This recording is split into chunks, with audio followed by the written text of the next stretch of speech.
Fighting cancer with light? Mobilizing a patient's immune system to eradicate cancer is often hit or miss, but a group of researchers have discovered that light and optics might help. Killer T cells act as the body's defense mechanism, but they're often evaded by cancer cells and kept out of areas surrounding aggressive tumors. To help them track down their target, scientists combine the T cells with a light-sensitive algae molecule. When injected into mice and activated with light, the T cells were better able to kill the cancer cells. In a separate project, mice with melanoma on their ears were implanted with LED chips and made to wear a small battery pack. The battery signaled the LED to shine light on the tumor, calling killer T cells to the area and boosting their cancer-killing function. The non-toxic treatment is promising, but researchers are still determining how effective it is on tumors deep in the body. Say no to safe spaces on YouTube. Support TomoNews at patreon.com/TomoNews.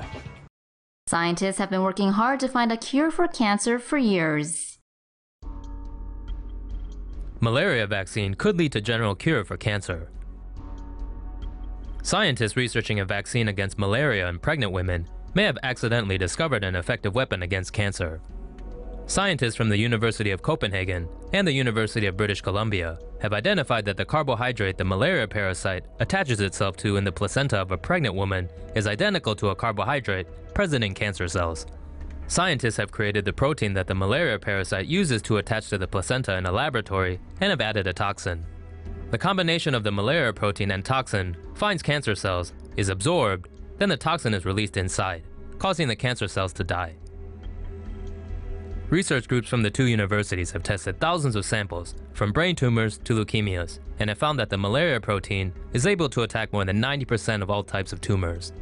The drug was tested on mice implanted with 3 types of human tumors: non-Hodgkin's lymphoma, prostate cancer, and metastatic bone cancer.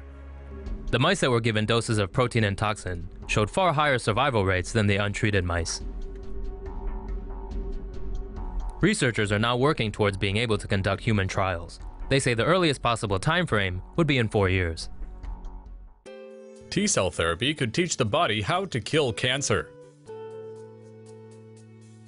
Scientists in the US and Italy are developing a revolutionary cancer therapy that would teach the body to destroy cancer cells on its own, reducing the need for debilitating chemotherapy treatments. T-cell immunotherapy trials have shown great results in the US study so far, with 94% of terminal leukemia patients going into remission. More than 40 patients with other blood cancers were also treated, and more than half of them were left cancer-free. The therapy is similar to a treatment given to British baby Layla Richards last year. Layla Richards was diagnosed with acute lymphoblastic leukemia, a disease in which the bone marrow makes too many immature lymphocytes. In a healthy child, the bone marrow makes blood stem cells that become myeloid stem cells or lymphoid stem cells, which then develop into mature red blood cells, platelets, or white blood cells. However, in a child with acute lymphoblastic leukemia, too many stem cells develop into lymphoblasts, B lymphocytes, or T lymphocytes, which are in fact leukemia cells. The leukemia cells are not able to fight infection, and they take up space for healthy blood cells in the blood and bone marrow. This may lead to infection, anemia, and easy bleeding. Last year, doctors in London used a new gene editing technology known as TALEN on Layla. The technology uses molecular tools that act like scissors to cut specific genes in order to make the T cells from healthy donors behave in 2 specific ways. First, the cells are able to become invisible to a powerful leukemia drug that would normally kill them. Second, they are reprogrammed to target and fight against leukemia cells only.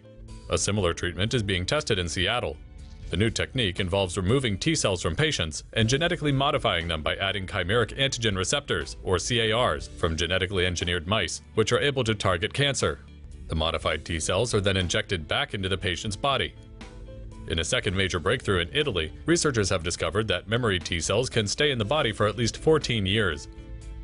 This means they could be trained to fight cancer, as well as to remember the disease in case it comes back, allowing them to defeat it again.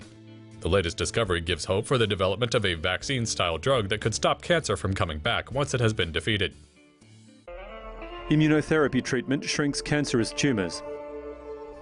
Combining 2 immunotherapy treatments shrank cancerous tumors by 1/3 in 58% of cases in a 945 medical patient trial published in the New England Journal of Medicine.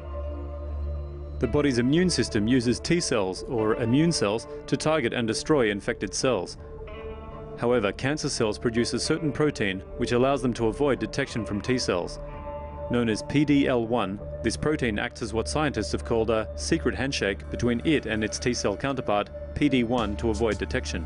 Though if this handshake can be disrupted, as the nivolumab drug does, the cancer cell becomes detectable to T cells. The other drug, ipilimumab, stimulates T cells to target cancer cells by blocking their off switch known as CTLA4. The combination of both drugs enable the immune system's T cells to target and destroy cancerous cells. Experts also warn that combining the two treatments can cause severe side effects such as diarrhea and fatigue, as well as elevated liver enzymes and other symptoms. According to Bloomberg, the combined treatment would have an annual cost of more than $250,000 at current rates. Say no to safe spaces on YouTube. Support TomoNews at patreon.com/TomoNews. Scientists find antibody that makes cancer cells kill each other. A team at the Scripps Research Institute has discovered a new therapy that could prove to be a safer way to battle cancer. Acute myeloid leukemia, AML, is caused by an overproduction of immature white blood cells that are unable to function properly or fight infection, and interfere with normal blood cell production. Current cancer treatments stop the growth of cancer cells but almost always damage other healthy cells. Scientists found that applying certain antibodies to AML cells triggered them to mature into natural killer cells that support the immune system. These natural killer cells then destroy related AML cancer cells, but leave unrelated cancer cells alone, prompting researchers to call the technique fratricidin therapy. In a single day, natural killer cells in one sample destroyed 15% of their cancerous kin, suggesting that a safer, more effective form of treatment could be well on the way. The Scripps team is working to be able to test the new therapy on human patients next year. Elephant gene could help in the fight against cancer. In a study published this week in the Journal of the American Medical Association, scientists revealed they have discovered a gene in elephants that could help the fight against cancer. Elephants, similar to humans, have lifespans of around 70 years or more, but they have 100 times more cells than humans, and their cells rarely mutate into cancer. Only 4.8% of known elephant deaths are related to cancer, while for humans, cancer-related deaths are between 11 and 25%. Scientists have found that African elephants have 20 copies of a gene called TP53, which creates a protein that suppresses tumors. Humans, on the other hand, inherit only one TP53, one allele from each of their parents. If one of them is defective, cancer is certain to develop sooner or later. When there is DNA damage, the gene churns out copies of its P53 protein, and it either stops the cells from dividing so the DNA can be repaired, or destroys the affected cell so it won't pass on potentially harmful mutations. Tumor biology specialist Dr. Trevor Graham told the LA Times that reinforcing the protection offered by TP53 in humans would be enough to prevent human cells from becoming cancerous.